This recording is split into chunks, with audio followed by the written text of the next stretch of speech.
క్లారిటీగా చెప్పారు. So something around 24 theatres 23 theatres.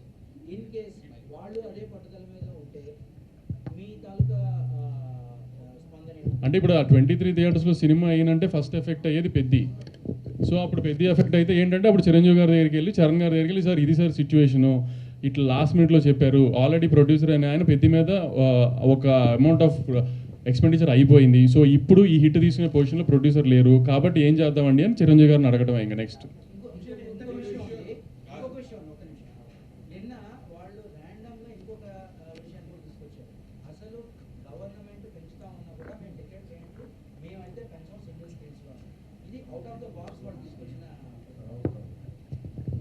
Sir అది సెకండ్ టాపిక్ అండి.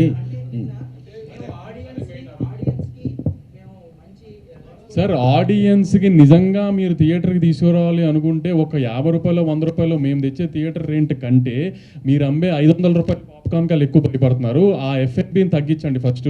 మెయిన్ ఇప్పుడు బుక్ మై షో ఓపెన్ చేయండి, మీరు టికెట్ 150 రూపాయలు 175 రూపీస్ మేము అమ్మేది అనుకోండి, 195 రూపీస్ అమ్ముతాం, లేకపోతే 295 అమ్ముతాం.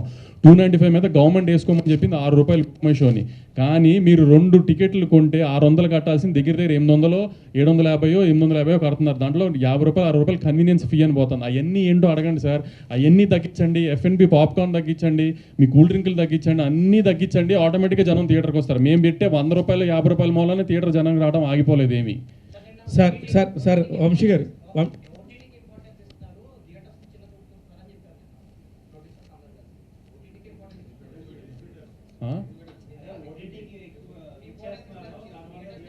ఏమండి అది అలా అన్నవాళ్ళు ఓటీటీలో సినిమాలు అమ్మట్లేదా? ఓటీటీ సినిమాలు అమ్మట్లేదు, అక్కడ కూర్చున్న వాళ్ళంతా ఓటీటీ సినిమా పంపకుండా డైరెక్ట్గా థియేటర్కే ఇస్తున్నారు వాళ్ళు.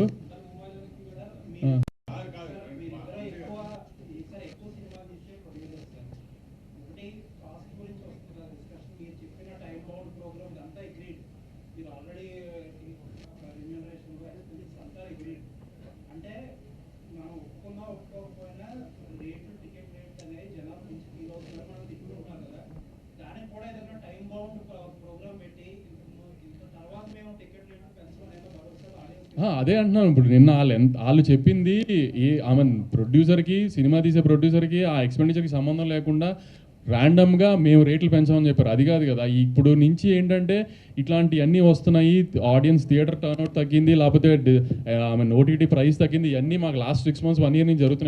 నెక్స్ట్ బంచ్ సినిమాలు ఎవరు ఏం చేసినా ప్రొడ్యూసర్స్ అందరూ అది కాన్షియస్గానే ఎక్స్పెండిచర్ మీద కానీ రెమ్యునరేషన్స్ మీద కానీ ఒక చెక్తోనే వెళ్తున్నాం. సో ఫర్దర్గా మ్యాక్సిమం 99% ఒక పైన 5 సినిమాలకి తప్పితే ఏ సినిమాకి రేట్ హైక్ లేకుండా చూడటానికి మేమే మ్యాక్సిమం ట్రై చేస్తున్నాం. పైన 5 సినిమాలు లేదంటే ఏదన్నా వన్ ఆఫ్ అక్కడ ఇక్కడ ఎక్కువ ఖర్చు అయిన సినిమా, ఇప్పుడు ప్యారడైజ్ లాగా నానిగారి సినిమా ప్యారడైజ్ లాంటిది ఏంటంటే చాలా గ్రాండ్ ఇయర్తో బాగా తీసుకుంటున్నారు సుధాకర్ గారు. ఇప్పుడు అట్లా వన్ ఆఫ్ సినిమాలు కొన్ని తప్పితే దేనికి రేట్లు తేవాలని ఆడియన్స్ని ఇబ్బంది పెట్టాలని ప్రొడ్యూసర్లు అస్సలు అనుకోవట్లేదు. దానికి ఎగ్జిబిటర్లు ఏమి ఎవరికి హామీలు ఇవ్వకర్లా, ప్రొడ్యూసర్గా మేమే హామీలు ఇస్తున్నాం. ఎవరికి థియేటర్ రేట్లు పెంచేసి జనాలను ఇబ్బంది పెట్టాలని ఎవరికి లేదు. ఒక 4-5 సినిమాలకి మేము విజువల్ స్కేల్ ఆ రేంజ్లో చూపించాలనుకుంటున్నప్పుడు ఖర్చు దానికి కొంచెం ఎక్స్ట్రా అడుగుతున్నాం అంతే తప్పితే ఎవరిని ఇబ్బంది పెట్టాలని కూడా ఇక నుంచి మ్యాక్సిమం తగ్గించడానికి ట్రై చేస్తున్నాం.